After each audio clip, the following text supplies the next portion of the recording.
દાહોદના લોકો રોડ પર નીકળો તો શ્વાનથી બચજો।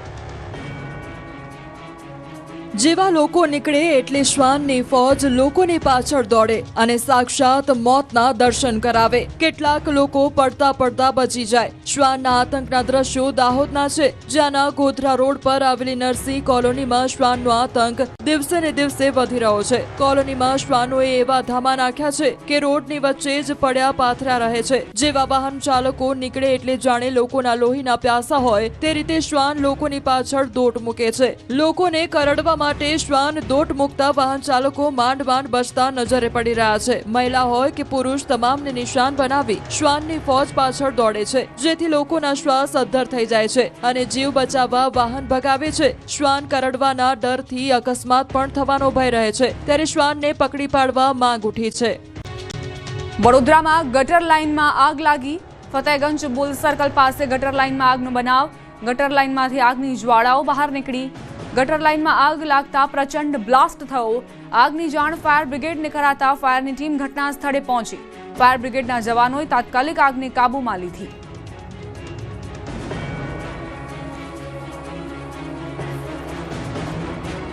સુરતમાં પીપી સવાણી યુનિવર્સિટી કેમ્પસ બન્યું યુદ્ધનું મેદાન।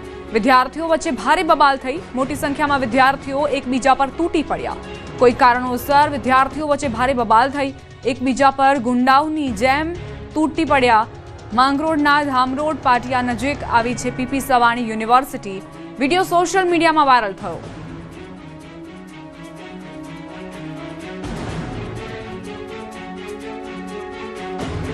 નવસારીમાં અજાણ્યા શખ્સો શિવલિંગ ઉઠાવી ગયા। અત્યાર સુધી મંદિરમાંથી દાન પેટી, ભગવાનના દાગીના, આભૂષણોની ચોરી થતી હતી, પણ નવસારીના ગણદેવીમાં ભગવાન શિવના દુશ્મનોએ ધાર્મિક આસ્થાને ઠેસ પહોંચે તેવી ઘટના બની છે। શિવ મંદિરમાંથી શિવલિંગની જ ચોરી કરી જતા ખળભળાટ મચી ગયો છે। ઉંડાચ ગામમાં આવેલા નીલકંઠ મહાદેવ મંદિરમાં વડ પાસે સ્થાપિત કરાયેલા શિવલિંગ મંદિરમાં રાતે કોઈ તસ્કર આવ્યો હતો। રાત્રિના સમયે મંદિરમાં ઘૂસીને કોઈ વસ્તુ હાથ ન લાગતા શિવલિંગને જ શખ્સ ઉઠાવી ગયો હતો। આ અંગેની જાણ થતા ગ્રામજનોમાં આક્રોશ ફાટી નીકળ્યો હતો। બિલીમોરા પોલીસને ફરિયાદ કરતા પોલીસે ઘટના સ્થળે પહોંચી તપાસ હાથ ધરી। અમદાવાદમાં ચેઇન સ્નેચર્સ બેફામ। ચેઇન સ્નેચિંગ બાદ બુટ્ટી ખેંચી। સોનાના ભાવ પહોંચબાર પહોંચ્યા છે, ત્યારે મોંઘવારીમાં સોનાની ચેઇન અને દાગીના લૂંટતી સમડીઓ બેફામ બની છે। હવે સોનાના દાગીના પહેરીને ઘરની બહાર નીકળવું ખતરાથી ખાલી નથી। તે આ દ્રશ્યો જ પુરવાર કરે છે। વડોદરા બાદ અમદાવાદમાં એક જ દિવસમાં બેખૌફ ચેઇન સ્નેચર્સ બે મહિલાને નિશાન બનાવીને ફરાર થઈ ગયા। વડોદરામાં હરણી વિસ્તારના નાગેશ્વર સોસાયટીમાં મોડી રાત્રે વોક પર નીકળેલા એક સિનિયર સિટીઝન દંપતીને નિશાન બનાવીને ગઠિયાઓ સોનાની કિંમતી માળા તોડીને ફરાર થઈ ગયા હતા। બે અજાણ્યા યુવકોએ આ દંપતીને નિશાન બનાવ્યું હતું। બાઇક સવાર ગઠિયાઓ પૈકી એક શખ્સે બાઇકમાંથી ઉતરી ગયો અને બીજા ગઠિયાએ વળાંક લઈને બાઇક ચાલુ રાખ્યું। ત્યારે આવી જ ઘટના બની હવે અમદાવાદમાં। શહેરમાં ચેઇન સ્નેચિંગ બાદ બુટ્ટી ખેંચવાની ઘટના બની। શહેરના મીરા સિનેમા 4 રસ્તા નજીક એક મહિલા ચાલીને જઈ રહ્યા હતા, ત્યારે બાઇક પર આવેલા શખ્સોએ સરનામું પૂછવાના બહાને વૃદ્ધાના કાનમાંથી બુટ્ટી ખેંચી લીધી। બીજી તરફ વડોદરાના કારેલીબાગ વિસ્તારમાં આવેલી પેટ શોપમાં દુકાનના કર્મચારીએ જ ચોરી કરી હતી। રાતના સમયે દુકાનમાં ઘૂસીને લોકરમાંથી 2 મોબાઈલ અને રોકડની ચોરી કરી। આ અંગેની દુકાન માલિકને જાણ થતા પશુ માલિકો પૈસા આપે એટલે કોર્પોરેશનની ઢોર પકડ પાર્ટી ઢોર છોડી મૂકે। સનસનીખેજ આક્ષેપથી ખળભળાટ। બધાની સાઠગાંઠ જ છે, આખું કોર્પોરેશન મિલી ભગત છે। તમે લોકો વ્યવહાર આપો? બધા જ ઢોર પાર્ટીવાળા વ્યવહાર લે છે અને બીજા બી અન્યનું જોતું હશે તો હું આપવા તૈયાર છું। કેટલા રૂપિયા લે? 5,000 રૂપિયા, 6,000, 10,000 રૂપિયા ઢોર પાર્ટીવાળા રૂપિયા લે। અને ઢોર ડબ્બામાં તમે ચેક કરી આવો, આખો ઢોર ડબ્બો વાછરડાથી ભરેલો છે। સાંભળ્યું તમે? આખું વડોદરા રખડતા ઢોરથી ત્રસ્ત છે, ત્યારે વડોદરા કોર્પોરેશનના ઢોર પકડ પાર્ટીના અધિકારીઓ તોડબાજો પૈસા પડાવવામાં વ્યસ્ત છે। ખુદ પશુપાલકોએ જ મલાઈ ખાતા આવા તોડબાજ અધિકારીઓને ખુલ્લા પાડ્યા છે। એક તરફ વડોદરા શહેરમાં રખડતા ઢોરનો આતંક ચરમસીમાએ પહોંચ્યો છે, જેના કારણે આમ નાગરિકો ત્રાસી ગયા છે। આ સમસ્યામાંથી જનતાને જે કોઈ રાહત આપી શકે તે વડોદરા મહાનગરપાલિકાની ઢોર પકડ પાર્ટીના કર્મચારીઓ તોડ કરવામાં વ્યસ્ત જણાઈ રહ્યા છે। પશુ માલિકોએ મીડિયા સમક્ષ આવીને પુરાવા સાથે કેટલાક ચોંકાવનારા ખુલાસા કર્યા છે। કોર્પોરેશનના અધિકારીઓ તોડબાજી કરીને રખડતા ઢોરને છોડી દઈને પશુ માલિકો પાસેથી રોકડી કરી લે છે. નંદલાએ સુભાનપુરા વિસ્તારમાં જ્યારે ઢોર પકડ પાર્ટી પશુઓને પકડવા ગઈ ત્યારે ઢોર પાર્ટીના કર્મચારીઓ અને પશુ માલિકો વચ્ચે તૂતુ મેમે થઈ ગઈ હતી. ઢોરવાડામાંથી ગાયો પકડી લઈ જવાની ઢોર પાર્ટીના કર્મચારીઓએ ધમકી આપતા પશુ માલિકો બગડ્યા હતા. કર્મચારીઓ અને પશુ માલિકોની મિલીભગત ખુદ પશુ માલિકોએ જ ખુલ્લી પાડી.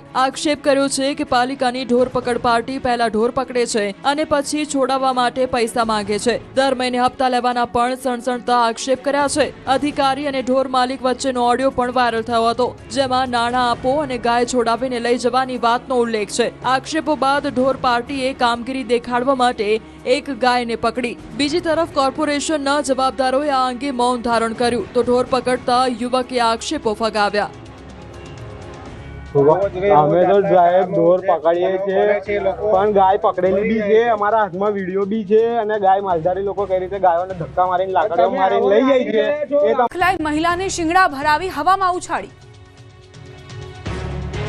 પોરબંદરમાં રખડતા પશુના ત્રાસના કારણે એક મહિલાનો જીવ ગયો છે. છાયા વિસ્તારમાં આંખલાનો આતંક દિવસે ને દિવસે વધી રહ્યો છે, ત્યારે એક આંખલાએ મહિલાને હવામાં ઉછાળી હતી. દ્રશ્યમાં જોઈ શકાય છે કે 55 વર્ષીય ગીતાબેને સલેટ પોતાના ઘર પાસે ઊભા છે અને ત્યારે પાછળથી આંખલો આવે છે અને મહિલા કઈ સમજે તે પહેલા જ પાછળથી શિંગડા ભરાવી હવામાં 5 ફૂટ ઉછાળીને રોડ પર પટકી દે છે. એટલા જોશથી મહિલા રોડ પર પટકાઈ છે કે તેમને ગંભીર ઈજા પહોંચે છે. આસપાસથી લોકો દોડી આવે છે. મહિલાને તુરંત સારવાર માટે ખસેડવામાં આવે છે, પરંતુ સારવાર દરમિયાન મહિલાનું મોત થાય છે.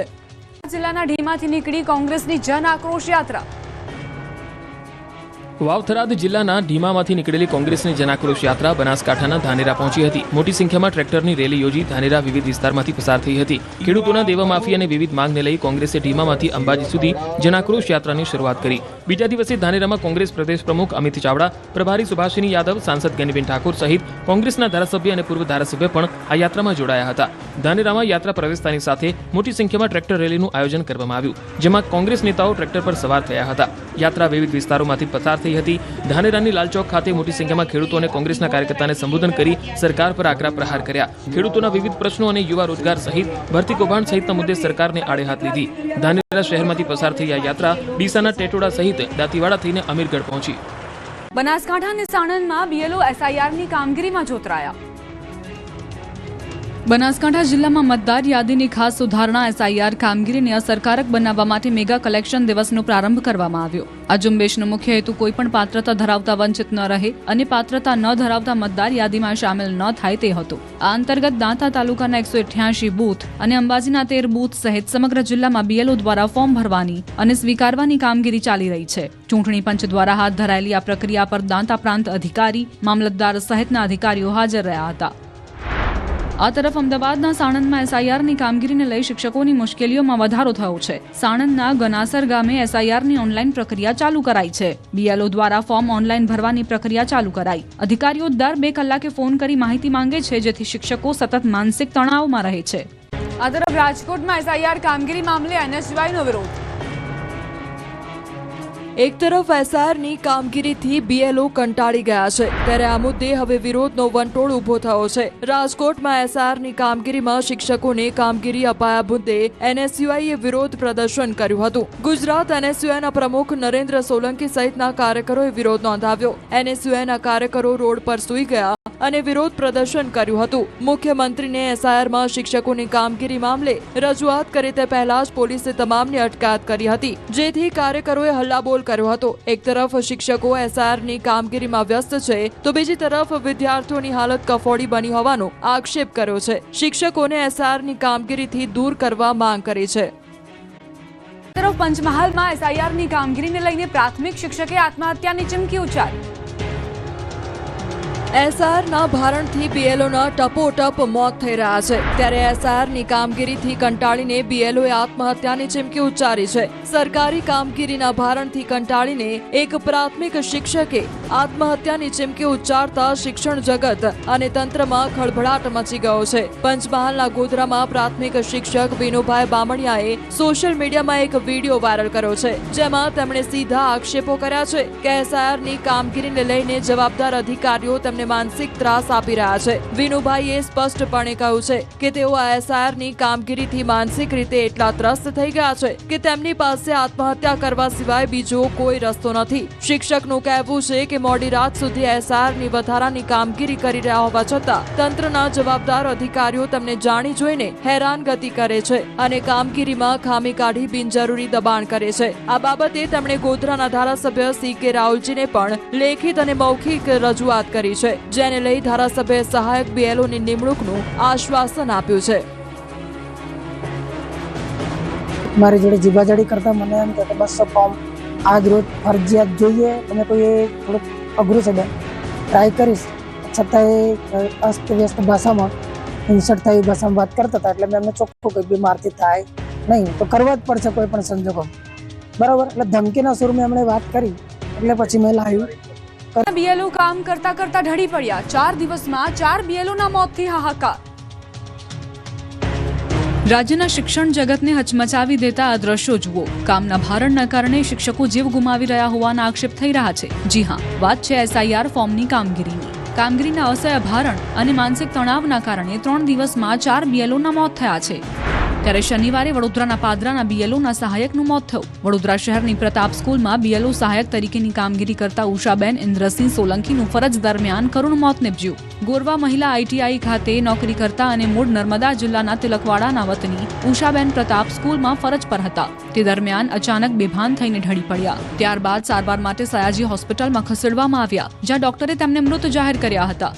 આ કરુણ ઘટનાથી તેમના સહકર્મીઓ અને પરિવારમાં શોકની લાગણી ફેલાઈ છે. તેમના પતિનો આક્ષેપ છે કે તેમની તબિયત સારી ન હોવાથી અમે આ કામગીરી ન આપવા પણ રિક્વેસ્ટ કરી હતી. તો કલેક્ટરનું કહેવું છે કે ઉષાબેન ઇન્દ્રસિંહ સોલંકી હૃદય રોગના દર્દી હતા. તેમની ફરજ દરમિયાન કોઈ દબાણ કે ટાર્ગેટ આપવામાં આવ્યો ન હતો. આ ઘટનાઓના પગલે શિક્ષણ જગતમાં ખળભળાટ મચી ગયો છે. ગુજરાતમાં હવે હાડ થીજાવતી ઠંડી પડશે. નવેમ્બરના અંતે માવઠું આવશે. ગુજરાતમાં શિયાળો સુસવાટા મારી રહ્યો છે. પવનની દિશા બદલાતા ગુજરાતમાં ઠંડી વધી છે. મોટા ભાગના શહેરોમાં શિયાળાએ જમાવટ કરી છે. લઘુત્તમ તાપમાનમાં 1 થી 2 ડિગ્રીનો ઘટાડો થયો છે. સૌથી ઓછું નલિયામાં 10.8 ડિગ્રી તાપમાન નોંધાયું છે. અમદાવાદમાં 15.1, ગાંધીનગરમાં 13.5 ડિગ્રી તાપમાન તો ડીસામાં 13.3 ડિગ્રી તાપમાન નોંધાયું છે. હવામાન વિભાગ દ્વારા 2 દિવસ બાદ ઠંડી ભૂકા બોલાવશે તેવી આગાહી કરવામાં આવી છે. ઉત્તરાખંડના પહાડી વિસ્તારોમાં હિમવર્ષાને કારણે ઠંડીમાં નોંધપાત્ર વધારો થયો છે. તો વહેલી સવારે કડકડતી ઠંડી, બપોરે હળવો તડકો અને સાંજ પડતા ઠંડીનું પ્રમાણ રહે છે. બીજી તરફ નવેમ્બર મહિનાના અંતમાં કમોસમી વરસાદની આગાહી કરવામાં આવી છે. સુરત, નવસારી, ભરૂચ, અમરેલીમાં કમોસમી વરસાદ પડી શકે છે. તો ડિસેમ્બરની શરૂઆતમાં ઠંડી આવવાની શક્યતા રહેશે, પરંતુ હાડ થીજવતી ઠંડી 22 ડિસેમ્બરની આસપાસ આવી શકે છે.